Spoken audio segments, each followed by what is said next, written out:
susah makan bisa datang ke masjid. Mereka saat ini tidak mampu untuk memenuhi kebutuhan hidup, bisa datang ke masjid. Artinya masjid ini betul-betul siap untuk membantu kepada masyarakat yang benar-benar membutuhkan. Nah, dari situ monggo kita juga belajar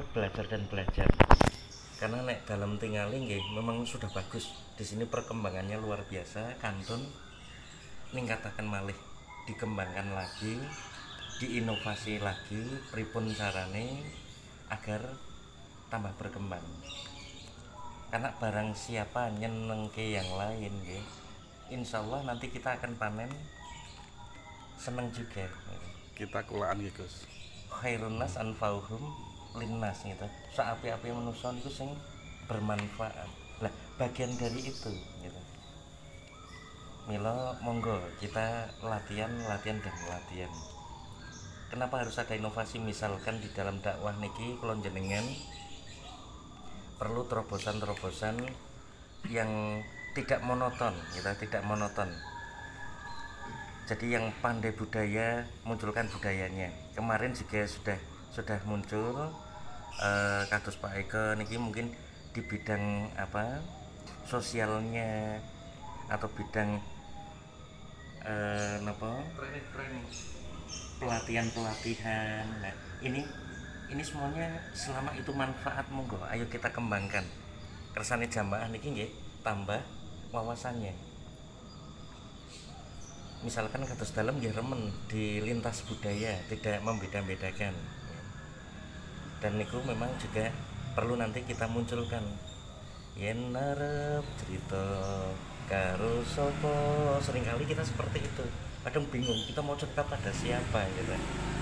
Yen ora cerita atiku nelongso, ya Nabi salam alaika sholawatullah alaika. Metode syair tersebut biasanya asring dalam pakai kalau di tiap-tiap acara rutinan istighosa. Kenapa hal tersebut juga saya isikan? Karena kita di dalam dakwah gitu harus ada terobosan tadi, ada inovasi, ada sentuhan-sentuhan religi kersane mboten bosen nih gitu. Karena dengan tidak bosen nih nanti jamaah itu nggak akan lari. Nek bosen monoton hanya itu saja kita kaku mawon nanti mboten berkembang gitu. Terus monggo kita munculkan lagi, kita kembangkan lagi pripun carane semua masukan-masukan dari warga, dari jamaah niki kita banyak dengarkan supaya dari masjid kita nanti benar-benar makmur masjidnya juga makmur jamaahnya. Nah, kalau kita hanya monoton mawon, kalau yakin bukan tidak baik, itu baik, tapi nanti bosan gitu. Jamaah sekarang ini pinter-pinter gitu. Mesti kepengennya selalu banyak variasinya gitu. Maem kok dahare namun soto mawon begini. Maka Pak Usman protes dulu untuk mentino soto. Nah, mesti kepengen Nih warung yang lainnya juga. Pak Usman. Nah, harus selalu napa? Kita harus tanggap kebutuhan dari jamaah. Karena niki ada kisah sing dalem trami nggih. Kenapa saya tertarik wonten Surabaya niki? Ada dua pertanyaan yang pernah ditanyakan. Salah satunya niki termasuk beliau nggih walinya Allah niku bertanya, "Le, aku pengen takon marang awakmu. Lungguh ngenteni apa, ngadeg golek apa?" Ini dalam bahasa kiasan gitu, bahasa filosofi. Tidak boleh dimakan mentah tapi diuraikan. Awakmu lungguh ngenteni apa, awakmu ngadeg golek apa? Artinya di saat kita berdiri, ini artinya kita masih hidup menjalani kehidupan. Sesungguhnya di saat kita hidup ini apa yang dicari? Banyak kalangan anak-anak santri niki matur kalau kita hidup ini yang kita cari adalah pertolongan Allah. Lari-lari pondokan selalu matur kita hidup ini mencari ridhonya Allah. Tidak salah karena semuanya benar nih. Tapi ada yang lebih tepat dari hal tersebut. saat kita hidup yang kita cari ini adalah nasib baik. Kenapa?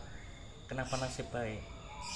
Karena dengan direwangi ya, yang sekolah, yang kuliah, yang madrasah semua kepengen nasibnya baik ya. Yang kerja keras banting tulang gitu, yang sholat, yang tahajud, yang sujud ya, ini juga kepengen nasibnya baik. Maka dari itu sudah ketemu rumusnya bahwa kita hidup yang kita cari adalah nasib baik, dengan ridhonya Allah supaya nasibnya baik, dengan pertolongan Allah juga supaya nasibnya baik.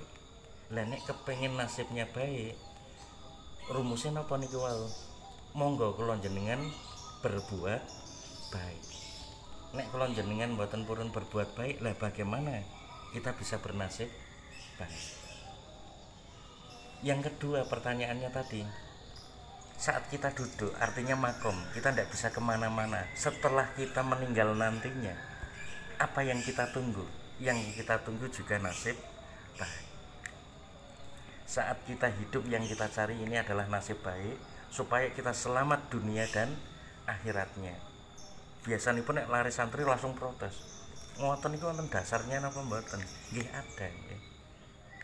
Di setiap kita mendengarkan tausiah, ceramah, pengaosan di mana saja ya, siapapun kiainya, mungkin nanti mukodimah pengiring doa itu macam-macam, ragam, bergantung tingkat hafalan doa dari para asatidahnya, para kiai, para ulamanya. Tapi penghujung akhirnya nanti semuanya mayoritas sama. Napa niku? Robbana atina fid dunya hasanah wa fil akhirat hasanah.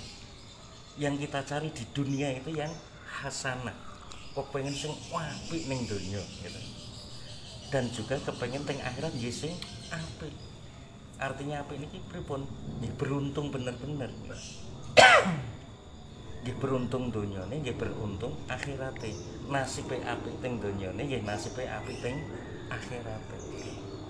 Lamun jelas nek kepengen nasibe apik teng donya mboten purun apik kali tangga teparone, kali jamaah liyane sikut-sikutan. Wah, si anu kok tausiahe mbuh seni malesi.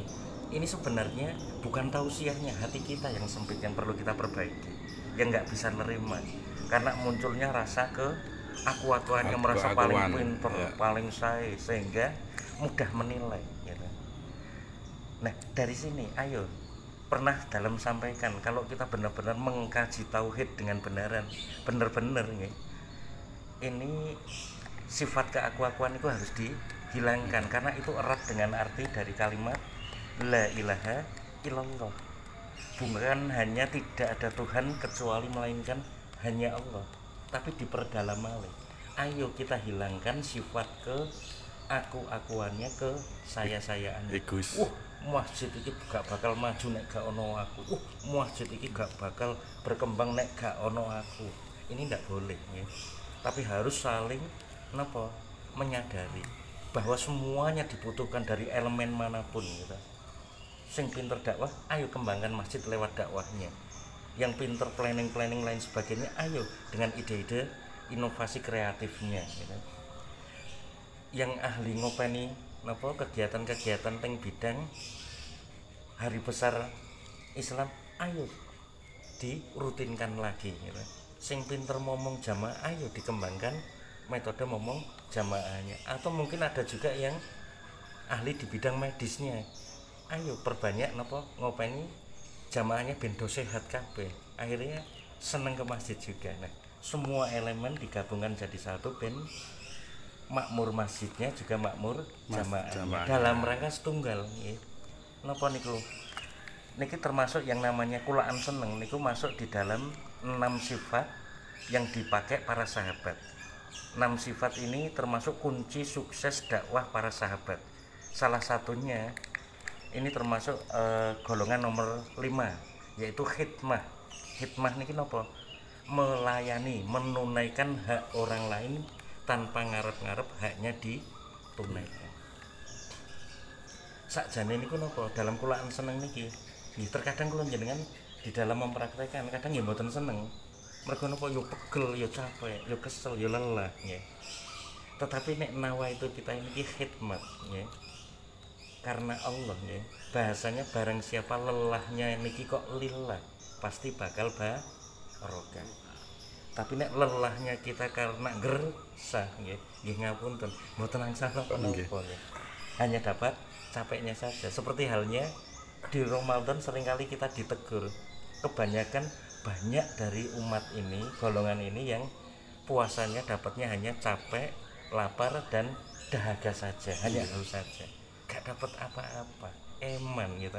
Karena sebenarnya rumusnya setunggal, karena ketempelan keakuannya niki wau. Maka dari itu monggo tauhidnya nggih ditingkatkan nggih, kebersamaannya niki tetap nggih ditingkatkan. Hal-hal yang menunjang demi terwujudnya makmur masjid niki ayo sareng-sareng. Insyaallah ngaten mawon. Terus kalau sebaliknya Gus, seandainya kita di samping kan ada kulaan seneng ya. Nggih. Ternyata kok kulaane kok mboten seneng, kulaan senep ngoten. Nah, terus dampaknya apa? Nah, niki ngenten. Ini karena ngeten nek dalam bahas sebenarnya kita kepengen kulaan seneng niku naminipun kulaan seneng niku kita kepengen menyenangkan orang lain gitu. Menyenangkan orang lain meskipun diri kita sakjane gak seneng gitu.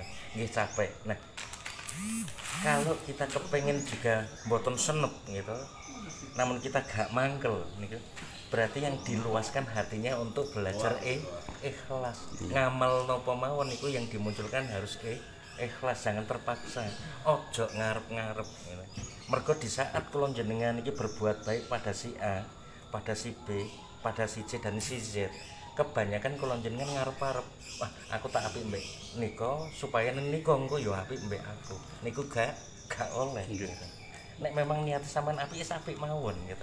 Gak usah ngarep-ngarep yang niku bales apik datang. Kula jenengan hobine kulaan. Halnya kita saat ini misalkan belajar didik anak gitu. Oh, iki anakku tak didik kados ngeten ben napa? Engko ben dhek dadi ngeten gitu. Boleh tidak? Memang boleh, akan tetapi ngapunten yang tidak boleh napa diarep-arep, banyak keinginan gitu. Semuanya ayo. Iya, bukan tidak boleh, ya. Boleh, tapi ayo di mindset kita niki kita doktrin bahwa semuanya harus kembalikan ke Allah. Itu yang kita munculkan. Kita didik anak is karena Allah mawon gitu. Nanti balasannya anak ke orang tua bagaimana gitu. Itu nanti seiring dengan perkembangan waktu, dengan doa-doa yang selalu kita sampaikan kepada Allah untuk mendoakan anak, nanti anak juga akan ada perubahannya. Nah, monggo di sini ini gambaran mungkin ada yang ditanyakan dereng mudeng, dereng jelas, dipersilahkan. Kaitannya kulaan seneng niki dos pundi? Itu termasuk juga salah satu kunci sukses dakwah para sahabat. Para sahabat niki nggih ngaten, di dalam dakwah niki tidak mungkin tiba-tiba sukses kalau nggak ada metodenya. Ada salah satunya yaitu namanya taklim wa taklum, kemudian tadi tak bahas adanya hikmah ya. Kemudian ada membawa sifat yang pertama niku sifat la ilaha illallah, yang kedua itu sifat Muhammadur Rasulullah. Ini sifat yang paling dasar balik di tauhid lagi. Nah, mungkin di masjid kita ini sifat-sifat itu nanti perlu dimunculkan. Nah, dilatih bersama. Apa yang bukan tauhid semuanya tauhid ya, Gus? Semuanya sakjane niku nek kita bener-bener purun belajar dari sejarah, dari nabi yang pertama nggih sampai nabi yang terakhir nggih, sebelum Rasulullah ini tadi. Ini semua mengajarkan masalah bab ketauhidan, mengesahkan Allah gitu. Baru datanglah Allah niki mendatangkan Rasulullah niki napa? Sebagai penyempurna gitu. Penyempurna bab akhlak. Nah, mungkin bae kula jenengan niki wau di dalam metode dakwah niki kadang akhlake sing kirang. Ini yang perlu dimunculkan juga. Ngaten. Segede-segede mugi-mugi manfaat, ada barokahnya untuk kula panjenengan sami. Amin. Akhirul kalam, billahi taufiq wal hidayah, fastabiqul khairat, al biru manitaqo, nun wal qalami wa may yasturun. Assalamualaikum warahmatullahi wabarakatuh. Waalaikumsalam. Demikian tadi Pak Usia Langsung wakai. dari Gus Aulia. Tutup kabeh tak tak di, kulasan. di sela-sela cangkriman.